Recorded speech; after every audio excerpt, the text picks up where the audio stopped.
Good morning सबाइके सबाइके welcome Rituparna स्टोरीते। और आजकेर दिनटा एकटु स्पेशल सेई जोन्नो प्रथमेई किन्तु आमी रान्नाघरे चले गियेछिलाम। और तार आगे तोमादेरके वेदारटा देखालाम। करे निচ্ছি आजके पायेस और लुचि, तार साथे साथेई बाबा और मा चले आसलो मालदा थेके। ताई आनंदेर तो और आत्महारा। तो सबाइके टिफिन टिफिन खाওয়ানোর পরেই आमी और बड़मशाई दुजोन मिलेई बेरिये जाচ্ছিলাম श्री बलराम श्री सर्वेश्वर श्री मदनमोहन ठाकुरेर दर्शने। যারা মুর্শিদাবাদ ডিস্ট্রিক্টে রয়েছে তারা আশা করি জানো যে এই ঠাকুরটা কিন্তু সবার বাড়িতে বাড়িতে ঘুরতে যান, যদি তোমরা তাদেরকে নেমন্তন্ন করো তবেই। আর তাই আমাদের এখানেও চলে এসেছিল বাজিতপুর থেকেই এই দুর্গা মন্দিরে, বাসুদেবপুরের দুর্গা মন্দিরে। আর সেই দুর্গা মন্দিরে এসেছে বাড়ির এত পাশে, সেই জন্যই ডেকে নিয়েছিলাম বাবা মা দুজনকেই।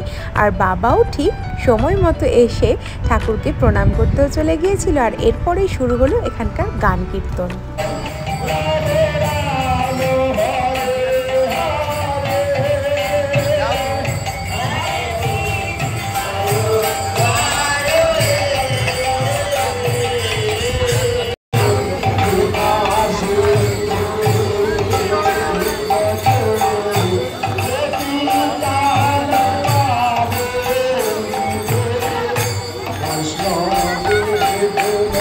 কীর্তন শেষ হতে হতেই এখানে শুরু হবে নরনারায়ণ সেবা, তাই জন্য ওইদিকে রান্না হচ্ছিল। আর এরপরে শুরু হয়ে গেল নরনারায়ণ সেবা। আর এর মধ্যেই মা বসে পড়ে গিয়েছিল সকলের মধ্যে বসে খাওয়ার জন্য। আর ওই দেখো মাকে এখন আমরা খুঁজছি যে মা কোন দিকে বসে পড়েছে। খুঁজতে খুঁজতেই দেখা পেয়ে গেলাম মায়ের। ওই দেখো মা খাচ্ছে সকলের সাথে। তবে নরনারায়ণ সেবায় বসে একসাথে খাওয়ার মজাই আলাদা। এইদিকে সময় তো আর আমাদের ধরাবাঁধার মধ্যে নেই, তাই সময়ও হয়ে গেল এদিকে মায়েদের ফিরে যাওয়ার, অর্থাৎ ট্রেনের টাইম কিন্তু হয়ে গেছে। এবার 8টা বেজে গেছে অলরেডি। তো মাদের 8:30টার সময়তেই কিন্তু গাড়ি ছিল। সেই জন্য আমি আর মা বাবা আর উনি সকলে মিলে বেরিয়ে পড়লাম স্টেশনের উদ্দেশ্যে। আর ঠিক সময় মতো আমরা পৌঁছে গেছি।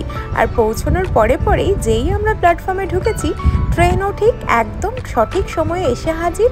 আর এরপরে মাদেরকে ছেড়ে আমরা এখন বাড়ি ফিরে যাচ্ছি। আবারও তো যাব ঠাকুর দর্শনে, সেই ঠাকুর। আর এইবারই আমি প্রথম ঠাকুর দর্শন করলাম। তো চলে আসলাম বাড়িতে আবারও। আর বাড়ি ফিরেই আমি, ননদিনী আর শাশুড়ি মা তিনজন মিলেই চলে গেলাম খিচুড়ি খেতে। তবে খিচুড়ি খেতে যাওয়ার আগেই ঠাকুরকে একটু দর্শন করব না তা কি আর হয়। তবে এখন এতটাই লেট হয়ে গিয়েছে যে ঠাকুরের এখন শয়নের টাইম। সেই জন্য দেখো গা থেকে সমস্ত গয়না সব খুলে রেখেছে ঠাকুরের।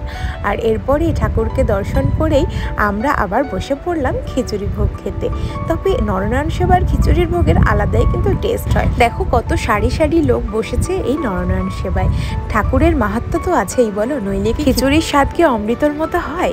আর এইদিকে বর্মশাই শুরু করেছিল পরিবেশন করা। সেও আর বিচ্যুত থাকতে পারেনি, এত সুন্দর আনন্দ দেখে সেও আর থেমে থাকতে পারে, শুরু করেছে পরিবেশন করতে। আর এইদিকে আমি গরম খিচুড়ি খেতে না পারায় আমি নিয়ে নিয়েছি এক তেজপাতা। আর তেজপাতায় করে খালি মুখে তুলছি আর শেষ করছি। এই করতে করতে অনেকক্ষণ বাদে ফাইনালি আমাদের খাওয়া শেষ হয়েছে। আর এরপরে চলে গিয়েছিলাম গরম গরম খিচুড়ি খেয়ে ঠান্ডা ঠান্ডা আইসক্রিম খেতে। আর আমরা এদিকে আইসক্রিম কিনেই বাড়ি ফিরে যাব, কারণ অনেকটা লেট হয়ে গেছে, 10:30 প্রায় বাজে। আর আজ সকাল থেকেই তো অনেকটা ক্লান্ত। তো দেখা হচ্ছে অন্য একটা ব্লগে। আজকের ব্লগটি এই পর্যন্তই। ভালো থাকো, সুস্থ থাকো, লাইক কমেন্ট শেয়ার আর সাবস্ক্রাইব। টাটা।